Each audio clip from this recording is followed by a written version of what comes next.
Assalamualaikum warahmatullahi wabarakatuh.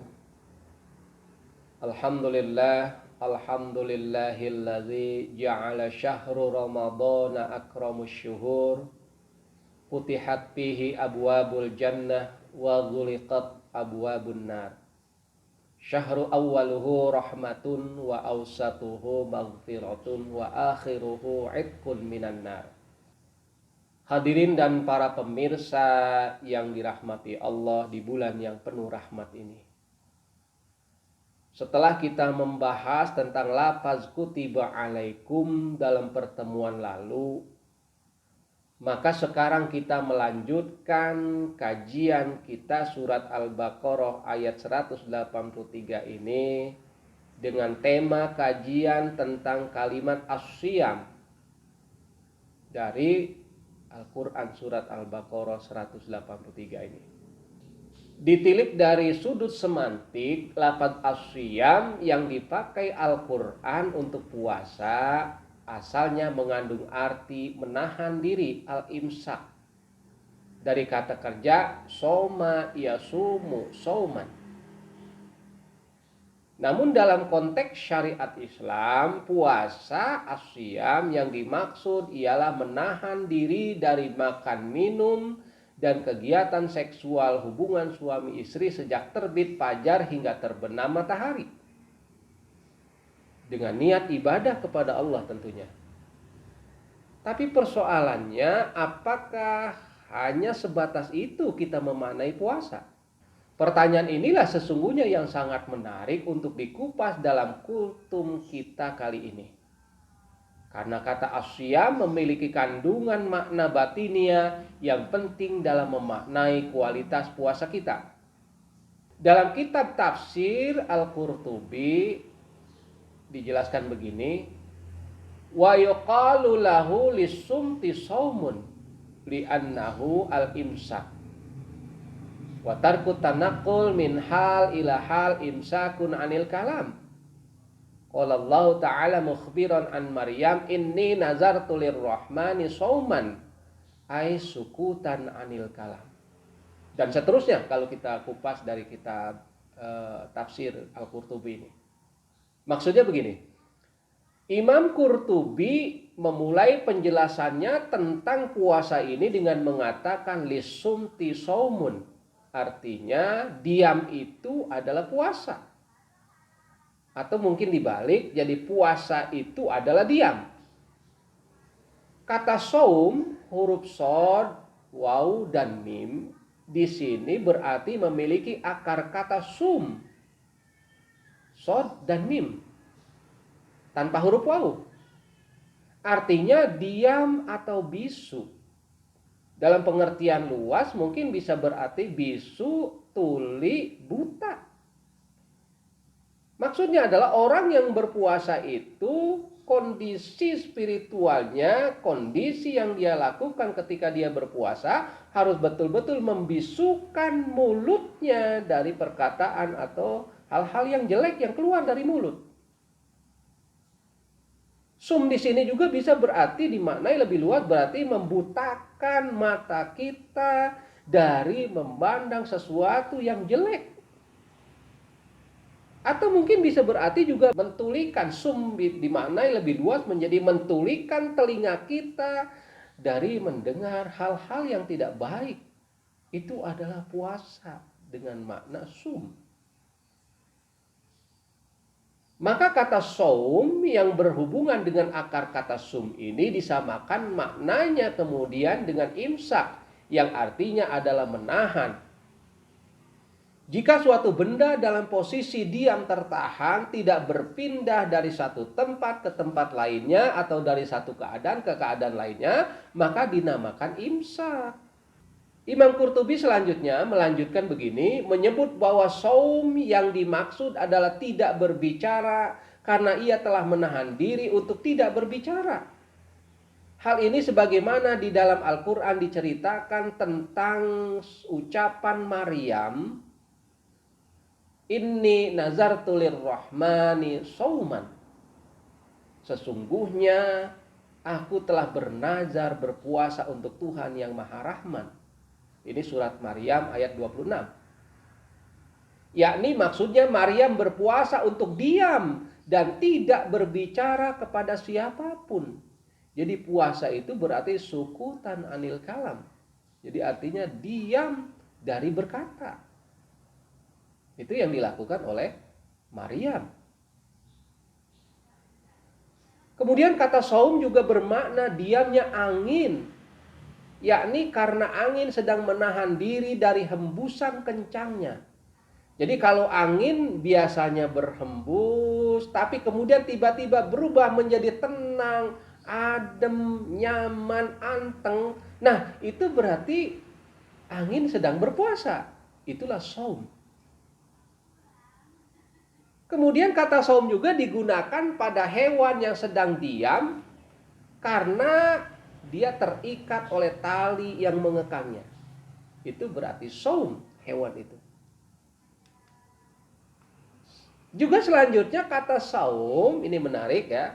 Kata saum juga berlaku untuk sebuah hari atau siang hari, untuk nama sebuah hari atau siang hari yang disebut dengan saumun nahar.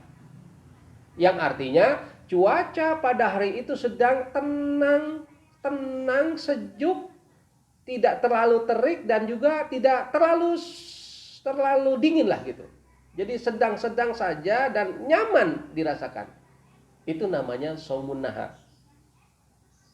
Juga kata saumun ini atau kata saum ini bisa disematkan kepada matahari yang disebut dengan saumus syamsi. Yang maknanya matahari itu sedang terik menyengat dan dalam kondisi yang tenang, walaupun terik menyengat, kondisi tenang di atas kepala. Jadi kondisi i'tidalnya matahari di atas pas jam tertentu di atas langit sana, kondisi matahari tenang, pada kondisi tenang, diam, nah itu berarti matahari pun sedang berpuasa. Penyematan atau penyebutan kata saum seperti pada saumun anil kalam, puasa dari berbicara, saumur riyah, puasanya angin, kemudian saumud dabah, puasanya binatang, kemudian saumun nahar, puasanya siang hari, kemudian juga saumus syamsi, puasa matahari yang dijelaskan di atas. Ini isyarat bahwa puasa itu ternyata bukan hanya dilakukan manusia, tapi juga ternyata puasa dilakukan oleh makhluk-makhluk ciptaan Allah di alam raya ini. Mereka semua berpuasa. Ini secara spiritual dari pemahaman tafsir Al-Qurtubi tadi. Jadi memang sangat masuk akal ketika dalam Al-Quran dijelaskan Sabbahalillahi ma fis samawati wal ardh. Segala sesuatu yang ada di langit dan di bumi semuanya adalah bertasbih kepada Allah. Tasbihnya makhluk-makhluk Allah ini mungkin salah satunya dengan puasa. Itulah makanya kita mengenal ada saumun nahar, kemudian ada saumur rih, kemudian ada saumud dabah, ada saumun nahar, juga ada saumus syamsi. Ini menarik. Hadirin sidang kultum yang dimuliakan Allah di bulan yang mulia ini. Puasa dimaknai dengan imsak atau menahan tadi, yakni menahan dari lapar haus dan hubungan biologis suami istri. Itu pengertian secara fikih. Berarti substansi puasa adalah menahan lapar, haus, dan hubungan biologis. Itu kita tegaskan di situ. Antara lapar dan dorongan biologis memang memiliki hubungan yang sangat erat. Itulah kemudian Ibnu Katsir ketika menafsirkan surat Al-Baqarah ayat 183 ini dikaitkan dengan hadis yang berbunyi, Ya ma'syarasy syabab man istata'a minkumul ba'ata falyatazawwaz fa innahu aghaddu lil basar wa ahsanu lil farji wa man lam yastati' fa alaihi bisawmi fa innahu lahu wija'. Yang artinya begini, wahai para pemuda, barang siapa di antara kalian berkemampuan untuk menikah, maka menikahlah. Karena nikah menundukkan pandangan dan lebih membentengi kemaluan. Dan barang siapa yang tidak mampu untuk menikah, maka hendaklah ia berpuasa. Karena puasa dapat membentengi dirinya. Hadis riwayat Bukhari, Muslim, dan Tirmizi. Menahan lapar ketika berpuasa sesungguhnya berfungsi untuk menekan kecenderungan nafsu biologis manusia. Sedangkan perut yang terus-menerus dalam kondisi kenyang bisa menjadi sumber kecelakaan karena akan memunculkan sifat-sifat jelek, misalnya cinta dunia, rakus harta, rakus jabatan, dan dorongan syahwat-syahwat biologis lainnya yang tidak terkendali. Itulah kalau kondisi kenyang manusia bisa menyebabkan dorongan-dorongan itu muncul. Makanya kaum sufi banyak berpuasa karena sebagai terapi atau pengobatan terhadap penyakit-penyakit jelek itu. Puasa sebagai metode yang dipilih oleh kaum sufi untuk mendekati Tuhan. Itulah sebabnya Yahya bin Mu'adz, seorang tokoh sufi, pernah mengatakan sebagaimana dikutip dalam kitab Risalah Kusyairiyah begini. Seandainya lapar dapat dijual di pasar, maka tidak pantas bagi orang yang mencari kenikmatan akhirat apabila ia masuk ke pasar tidak membeli lapar tapi malah membeli yang lainnya. Jadi menarik, ini kata Yahya bin Mu'adz, seandainya lapar itu dijual di pasar, maka bagi orang yang menghendaki akhirat, kenikmatan akhirat, maka tidak ada yang dibeli kecuali yang dibeli adalah lapar itu. Nah, Yahya bin Mu'adz melanjutkan begini, lapar diibaratkan cahaya, kenyang diibaratkan api, dan syahwat diibaratkan kayu yang dapat dibakar, yang apinya tidak akan mati sebelum membakar pemiliknya. Ini menarik, bagaimana ternyata syahwat itu bisa dibakar, dan alat pembakarnya adalah kondisi kenyang, yang disebut dengan api. Jadi api, kondisi kenyang manusia bisa membakar syahwat manusia. Itulah makanya berpuasa berhubungan sekali dengan menahan lapar dan mencegah syahwat. Ini puasa. Bagi kaum sufi, puasa memiliki peran penting untuk memperoleh pengetahuan, kecerdasan, dan kearifan. Menurut Syuhrawardi Al-Maktul misalnya, di antara manfaat puasa ialah mempersiapkan diri untuk memperoleh pengetahuan, kecerdasan. Bayangkan. Jadi kecerdasan bisa diperoleh dari puasa. Ini menurut Syuhrawardi Al-Maktul. Pendiri mazhab filsafat Isyraqiyah ini, Syuhrawardi Al-Maktul ini, mensyaratkan agar orang-orang yang ingin membaca kitab hikmah Isyraqiyahnya sebaiknya berpuasa selama 40 hari terlebih dahulu sebelum membaca kitab masterpiece-nya ini. Karena tanpa melakukan ritual tersebut, karya yang telah dituliskannya takkan berarti apa-apa bagi para pembacanya dan hanya akan menjadi kumpulan huruf-huruf mati tanpa memberikan manfaat maksimal. Ini luar biasa. Sampai Syuhrawardi mempersyaratkan orang yang mau membaca kitab masterpiece-nya itu, Hikmah Isyraqiyah, dipersyaratkan puasa dulu 40 hari karena di situ akan terbuka bagaimana memahami tentang kitab tersebut. Luar biasa. Syekh Syuhrawardi ini yang dikenal dengan Syekh Isyraqiyah ini menyebut pembaca bukunya makanya dengan Ikhwanut Tajrid. Maksudnya adalah orang-orang yang telah terlepas dari penjara materi. Karena berpuasa adalah melepaskan diri dari penjara materi. Jelas di sini ada kaitan antara perolehan pengetahuan, kecerdasan dengan puasa. Puasa adalah upaya untuk melepaskan diri dari penjara raga yang material. Jadi Syekh Isyraqiyah ini meyakini puasa adalah metode untuk memperoleh pengetahuan dan kecerdasan. Kaum sufi menilai puasa menjadi ritual yang sangat penting. Makanya bagi Al-Ghazali misalnya seperti ditulis dalam kitab Ihya Ulumuddinnya jilid 3 halaman 428 sampai 430 menjelaskan bahwa berpuasa itu secara total mencekik syahwat badaniyah dan syahwat batiniyah sekaligus. Dan puasa bagi Al-Ghazali harus disertai dengan puasa hati dan akal pikiran. Harus berpuasa. Menahan diri dari berbagai keinginan, kerinduan, dan harapan kepada sesuatu selain Dia. Tidak ada yang diinginkan, tidak ada yang dirindukan, tidak ada yang diharapkan kecuali Allah. Demikian kata Al-Ghazali. Hadirin dan para pemirsa yang dirahmati Allah, menilik pendapat Al-Ghazali dan Syuhrawardi di atas bahwa berpuasa sesungguhnya sangat berperan untuk melepaskan penjara materi, nafsu badaniyah dan nafsu syahwatiyah yang akan membawa penyakit fisik dan psikis manusia.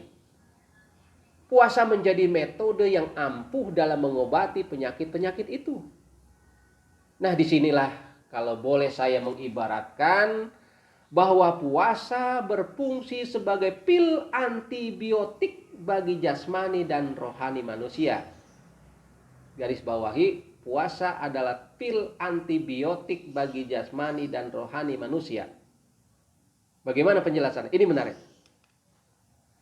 Pengibaratan puasa sebagai pil antibiotik ini erat kaitannya dengan hadis yang menyatakan summu tasihhu. Berpuasalah maka kamu akan sehat. Menilik hadis di atas ini menjadi sangat menarik kalau puasa dianggap sebagai pil antibiotik. Dalam ilmu kedokteran bahwa seorang pasien kalau dikasih resep pil antibiotik biasanya diperintahkan oleh dokter untuk diminum secara disiplin dan harus sampai habis. Tidak boleh tersisa. Pasien yang tidak disiplin meminum antibiotik ini akan berakibat tidak baik bagi sistem kekebalan tubuh.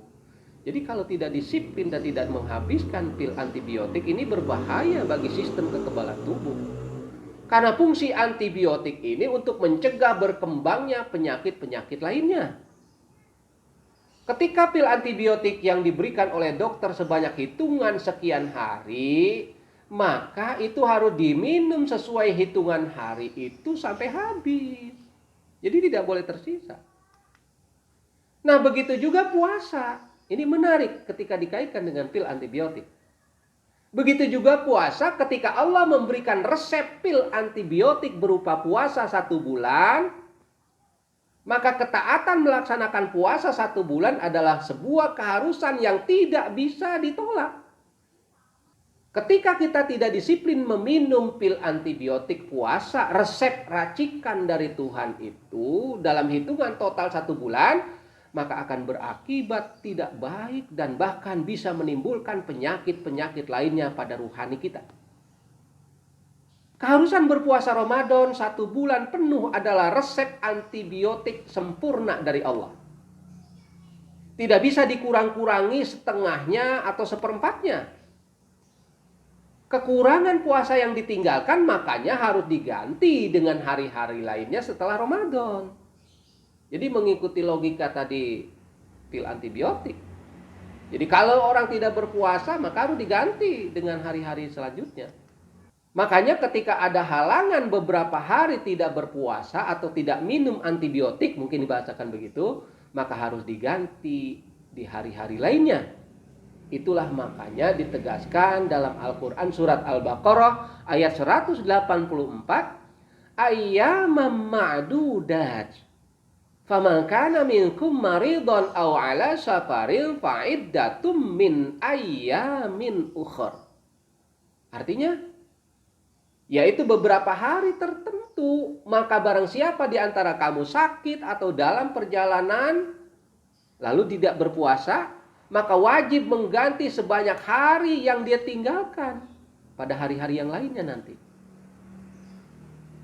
Nah, dari ayat itu bisa dipahami secara spiritualitas bahwa konsistensi hitungan jumlah hitungan puasa 1 bulan menjadi mutlak, tidak bisa ditawar-tawar.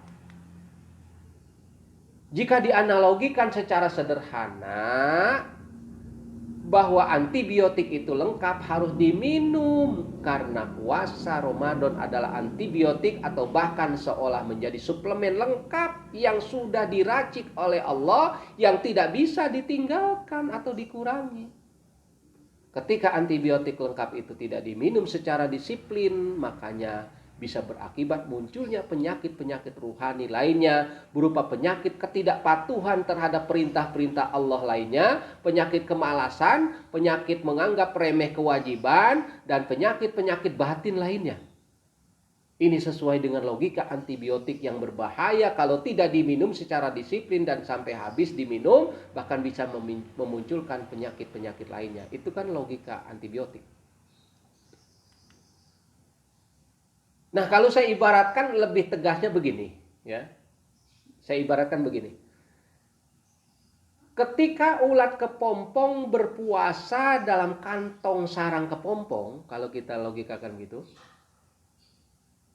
dalam hitungan hari atau waktu yang sudah digariskan ketentuan waktunya si ulat di dalam kepompong tadi, maka ketika ulat di dalam kepompong itu tidak sabar, tidak berpuasa, tidak menahan sampai batas waktu atau hari yang lengkap, kemudian dia nakal dan mencoba keluar dari balutan kepompongnya, maka ulat yang masih dalam kondisi keadaan lemah itu akan jatuh dan mati, bahkan bisa dimakan oleh burung atau binatang-binatang pemangsa lainnya di atas tanah. Tetapi ketika dalam waktu lengkap sesuai dengan yang sudah digariskan atau ditakdirkan Tuhan bagi kehidupan, bagi puasanya kepompong tadi, waktu yang sudah ditentukan jumlah bilangannya, maka ulat sudah lengkap dan sempurna berubah atau bermetamorfose menjadi kupu-kupu. Kupu-kupu keluar dan terbang mengepakkan sayap-sayapnya. Dan kita menyaksikan betapa indahnya kupu-kupu yang sudah paripurna dalam melaksanakan puasanya selama di dalam sarang kepompong tadi. Nah, inilah kalau bisa diibaratkan puasa sebagai antibiotik atau suplemen sempurna tadi dari Tuhan. Dengan hitungan kesempurnaan waktunya, maka orang yang berpuasa akan terlahir menjadi manusia yang paripurna, yang sehat jasmani dan rohani, dan akan menjadi indah dipandang manusia lain dan bisa indah pula di hadapan Allah. Betapa indahnya orang-orang yang berpuasa dengan keindahan jasmani dan rohaninya, yang nanti dipersilahkan masuk ke dalam surga melalui pintu Royan, pintu yang teramat indah untuk orang-orang yang berpuasa. Dan orang berpuasa nanti dipersilahkan masuk dari pintu Royan. Hadirin rahimakumullah, demikianlah apa yang bisa saya sampaikan.